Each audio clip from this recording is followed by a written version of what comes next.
అనేది కూడా ఈ సందర్భంగా మేము ప్రశ్నించదలుచుకున్నాం. ప్రపంచ పర్యాటక కేంద్రమైన నల్గొండ జిల్లా నాగార్జునసాగర్లోని బుద్ధవనంలో త్రిపీఠిక పఠనోత్సవం ఘనంగా జరిగింది. తెలంగాణ రాష్ట్ర పర్యాటక అభివృద్ధి సంస్థ సహకారంతో మహాబోధి సొసైటీ సికింద్రాబాద్ అంతర్జాతీయ త్రిపీఠిక సంఘయాన మండలిలు వైభవంగా నిర్వహించారు. దక్షిణ భారతదేశంలోని తొలిసారిగా నిర్వహించిన ఈ కార్యక్రమంలో 108 మంది బౌద్ధ భిక్షువులు పాల్గొన్నారు. పఠన కార్యక్రమానికి బౌద్ధ అభిమానులు, స్థానికులు అధిక సంఖ్యలో పాల్గొన్నారు.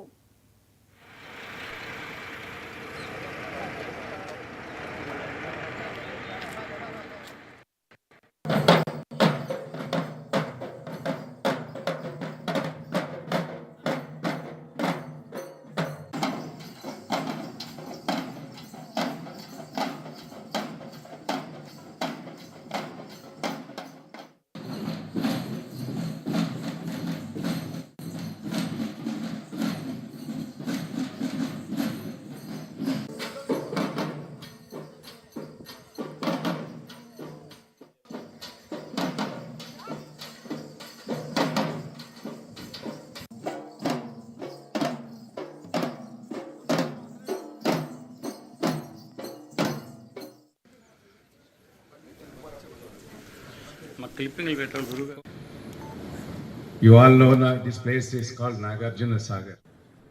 Ananda.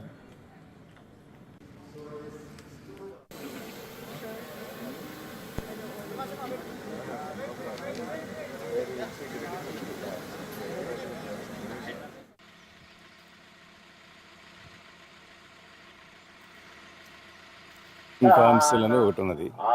వీళ్ళు త్రిపీఠకాలని అంటే బుద్ధుడి వచనం, అంటే బుద్ధ వచనం అది. దీన్ని ఇంపార్టెంట్ బుద్ధిస్ట్ ప్లేసెస్లో చాంటింగ్ చేస్తూ ఉంటారు ప్రపంచం అంతా. మన దగ్గర ఇంతకుముందు బుద్ధగయలో, సారనాథులు అక్కడ చేసేవాళ్ళు. మొట్టమొదటిసారిగా వాళ్ళని సౌత్ ఇండియాకి తీసుకొచ్చాము.